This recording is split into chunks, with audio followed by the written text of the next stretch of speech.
The Garzistas, led by Catarino Garza, were what historians called border people. They fought for their freedom from Mexico and the United States at the border, which led to their open warfare against both sides of the border in the late 1800s. They actively resisted United States intervention of the Texas territory and fought to maintain the Mexican culture without assimilating to the United States lifestyle. Catarino Erasmo Garza Rodriguez, journalist, revolutionary, and folk hero, was born near Matamoros, Tamaulipas on November 24, 1859. He wrote for various publishers such as El Libre Pensador, El Bien Público, and El Comercio Mexicano, where he quickly became known as someone with substantial critiques of the Mexican president Porfirio Diaz. Catarino fought and advocated for the Mexican people who were living and dealing with the discrimination of the Anglos in Brownsville, Texas. However, Garza's outspokenness to the oppression of his people led to many assassination attempts and prompted him to start taking actions for the problems that he was facing on both sides of the border. Catarino led a revolution against Diaz and his Mexican army. Garza's rebellion lasted from September 1891 into 1893, where there were 5 significant battles in Mexico.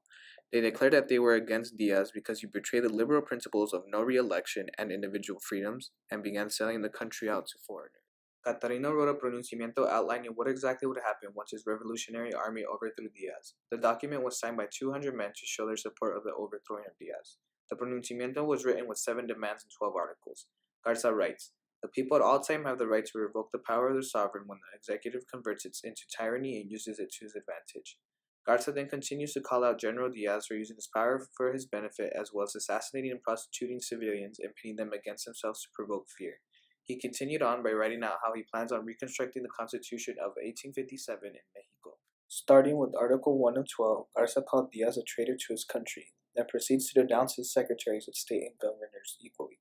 He then continues saying that he will be known as the Supreme Chief and that a constitutional meeting will be held 4 months after the overthrowing of Diaz to amend the Constitution.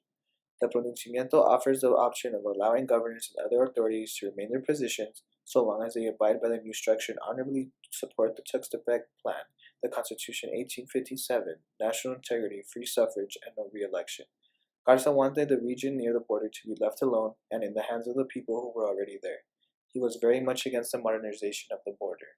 The Garzistas were made up of many multi-class individuals that were primarily made up of Mexicans and Texas Mexicans living on both sides of the border. People joined Garza in his attempt to overthrow the government for various reasons, whether that was for economic reasons through making some money, eating food, and looking for a brighter future, or looking to get their rights to land and dignity back from the Mexican government in Mexico and southern Texas. These people were unified in their struggle against the Diaz government back in Mexico. However, the revolution failed and there ended up being no overthrowing of Porfirio Diaz. Catarino was reportedly found dead in Bocas del Toro, Panama, but many claims were made saying that he was fighting alongside the exiled president of Ecuador and not actually dead. While many of these rumors seemed absurd, the metaphorical meaning of Garza still being alive meant that he was very much alive in the lives of many of the revolutionaries. He can be seen embodied in many Latin American revolutionaries, such as Pancho Villa, Emiliano Zapata, Che Guevara, and Ricardo Flores Magón, influencing the anti-imperialistic ideals. He also continued to influence the liberal Mexican organizations that ended up overthrowing Diaz 15 years after his death. Catarino Garza and the Garzistas embodied the will and fight that the border people had to keep out the Anglos from influencing their way of life, while at the same time advocating for those who struggled in the borderlands by fighting to overthrow the dictatorship in Mexico being led by Porfirio Diaz. Garza was met with many obstacles and opposition by people on both sides of the border.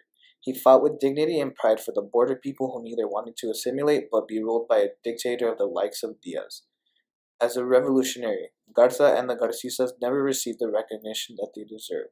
Their attempts to protect the land and lifestyle of the Mexicans and Texas Mexicans living on the borderlands of North Mexico and South Texas still live on to this day through modern-day revolutionaries.